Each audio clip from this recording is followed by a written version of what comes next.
Anda masih bersama kami di Halo Indonesia dan kita saat ini akan membahas bagaimana sebetulnya strategi yang bisa diterapkan oleh pelaku UMKM untuk bisa bertahan. Karena kita tahu UMKM di Indonesia ini ada kurang lebih 60 Betul. juta dan pasti sama-sama terdampak COVID-19. PSBB, terus kemudian juga tadi orderan berkurang. Nah ini perlu sebetulnya inovasi dan pemasaran-pemasaran seperti apa yang bisa Betul. diterapkan oleh teman-teman UKM. Nah kita akan berbincang langsung dengan salah satu pakar brand, yaitu kita akan terhubung dengan Mas Mas Arto Arto Biantoro, Biantoro selaku aktivis aktivis brand lokal. brand Selamat lokal. pagi Mas Arto. Halo, selamat pagi Mas Imam, Mbak Vince. Selamat Senang pagi, bisa ada Mas. lagi di studio. Oke, Mas Arto, kita lihat 60 juta UMKM di Indonesia dan Ya, mereka juga merasakan bagaimana pandemi ini menghantam gitu bisnis dan usaha mereka yang sudah dibangun bahkan sampai dengan puluhan tahun. Apa sebetulnya strategi dan inovasi yang bisa mereka terapkan agar setidaknya bertahan sampai dengan pandemi ini selesai? ya, terima kasih Mas Imam. Sebenarnya kalau dipetakan ya sebenarnya cuma ada dua hal sih yang bisa dilakukan oleh eh, pelaku usaha dan nanti kalau kita bicara UMKM atau korporasi ini kembali kepada lebih pada kekuatan finansialnya saja atau lebih kepada tingkat kesulitannya. Karena bisa jadi yang berbentuk korporasi mereka akan mengalami proses yang lebih sulit karena proses perubahannya memakan banyak waktu dan tempat. Tapi juga kalau di bisnis yang lebih kecil, dia mungkin manuvernya akan jauh lebih cepat untuk melakukan adaptasi.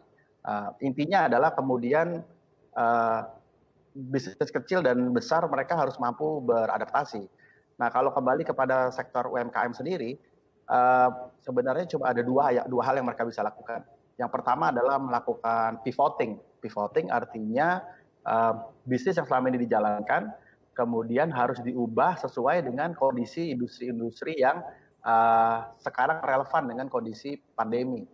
Misalnya ya makanan lah atau minuman kuliner, beberapa hal yang bersifat tentang keamanan, kesehatan, itu industri-industri yang kemudian bisa menjadi potensi untuk diarahkan atau saya sebut namanya pivoting.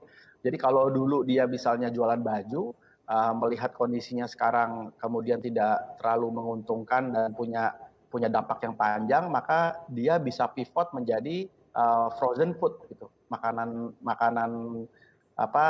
siap saji yang nanti bisa dikirim ke rumah-rumah. Nah itu strategi pivoting. Yang kedua adalah mencoba bertahan, mencari inovasi-inovasi baru yang kemudian bisa dijadikan potensi income tambahan.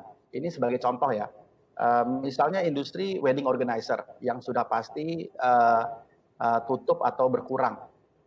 Kantor tidak ada gedung yang bisa dipakai. Tidak ada Tapi event. tidak ada event, tapi orang tetap perlu kawin kan. Artinya tetap ada orang yang mau menikah. Dan ketika dia mau menikah, maka ada potensi kemudian ketika industrinya difokuskan kepada industri gift misalnya, lalu membuat semacam kayak order form atau barang-barang yang nanti mereka bisa beli untuk tamu-tamu mereka. Jadi dananya bisa dipindahkan ke model-model yang seperti itu. Atau sekarang sudah mulai ada aplikasi-aplikasi yang sifatnya wedding online. Jadi mereka menikah di rumah, mereka mengundang orang, orang nonton. Nah, ketika orang nonton itu mereka harus register, kemudian nanti mereka bisa urunan dananya kemudian diberikan kembali kepada pengantin. Nah, itu kemudian dikelola oleh seorang wedding organizer. Jadi wedding organizer kemudian tidak perlu harus pivot dari bisnis wedding lalu dia harus pindah ke bisnis kuliner, tapi dia bisa berinovasi, menciptakan konten atau platform baru yang di luar sana juga bisa mereka ambil sebagai bagian untuk memperkuat lini bisnisnya yang sekarang. Jadi tetap harus ada inovasi di industrinya sendiri yang nanti dalam 2 tahun ke depan kita akan lihat akan begitu banyak sekali model-model baru di depan.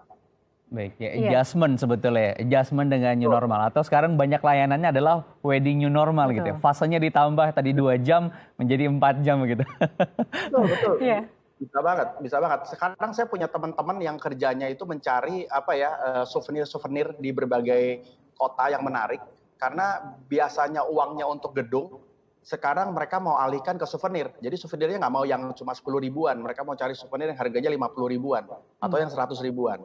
Dan itu artinya kita harus punya akses kepada pengrajin-pengrajin yang bahkan bisa melakukan tailor-made di setiap souvenirnya dengan nama-nama tamunya gitu.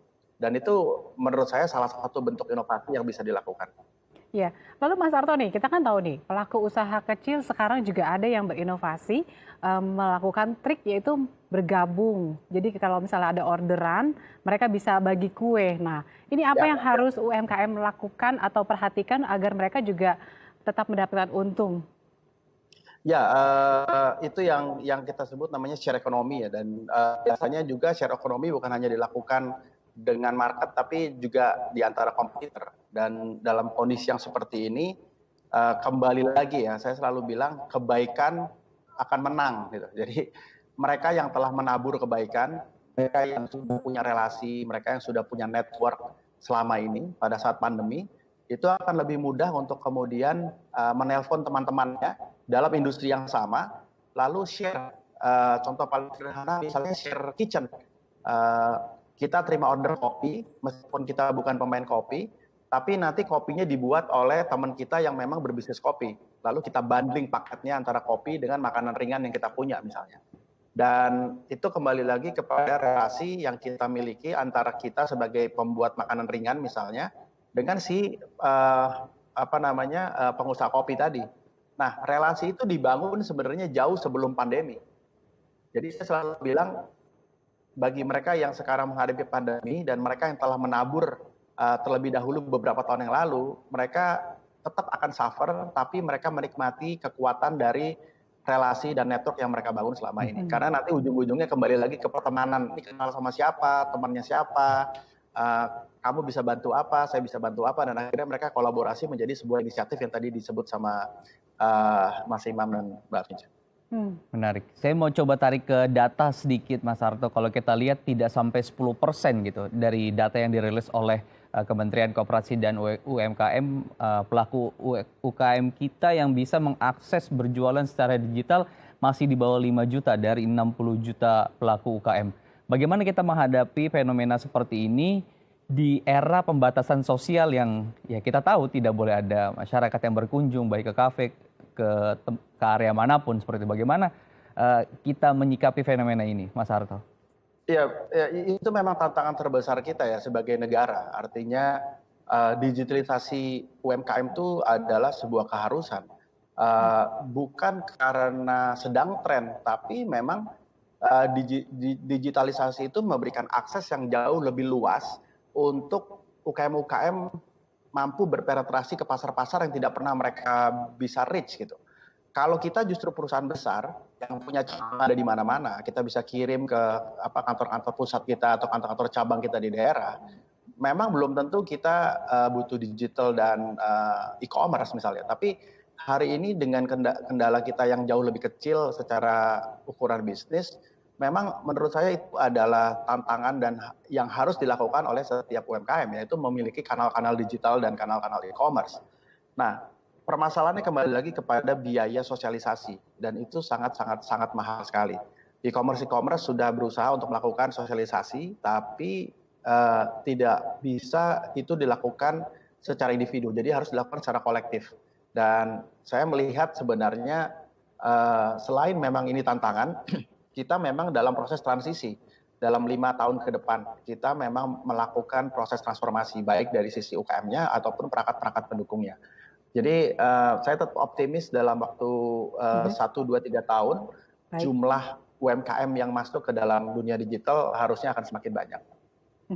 Intinya UMKM kita juga harus melek teknologi. Betul. Ya. Dan jangan lupa, kita tetap harus menjalin hubungan relasi baik dengan sesama UMKM lain. Terima kasih Mas Arto.